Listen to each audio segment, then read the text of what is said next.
I think parents everywhere who have daughters are horrified by the idea that a male could insist on the right to go into a female changing room for a sports team.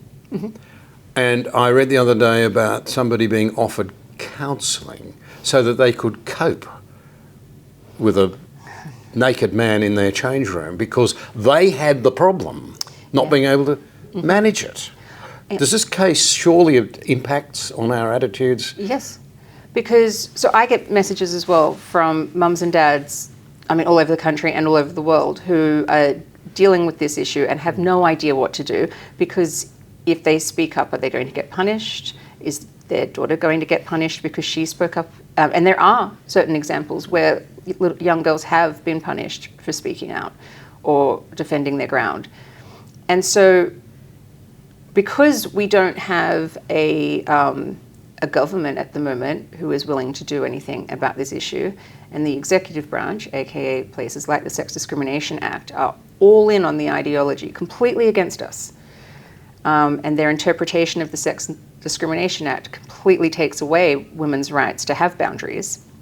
It's going to, in this current zeitgeist in Australia, be left up to the judiciary. And you could definitely make the argument that that's the checks and balances, and they come in and they sort it out, and then you go, oh, the system worked as it should. But in the meantime, the years it takes to go through the court system, little girls are in change rooms with boys. Women on sporting fields are having bones broken. We know this is happening because there's a male on the opposite team. They're not allowed to oppose him. They'll get punished if they do. They simultaneously want to continue playing their sport. Why should they have to give it up?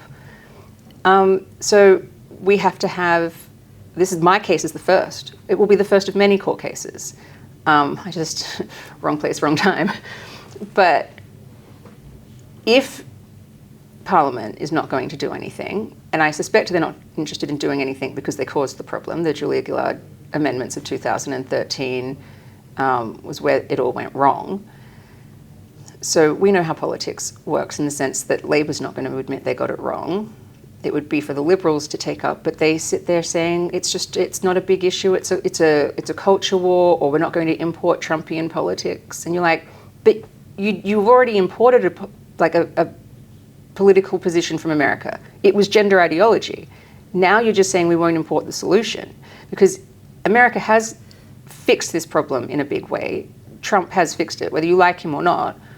He did realize that this was a votes winner amongst regular people, and he seized on that as a political opportunity. So the US has fixed it politically, the UK has fixed it in the courts. And Australia, hopefully we fix it in the courts.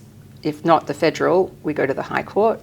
If we can't just say some absolute horror story nightmare happens and we can't fix it there, then our only option left for there to be any kind of women's protections in law in Australia would have to be to hope that a majority government would eventually listen to us.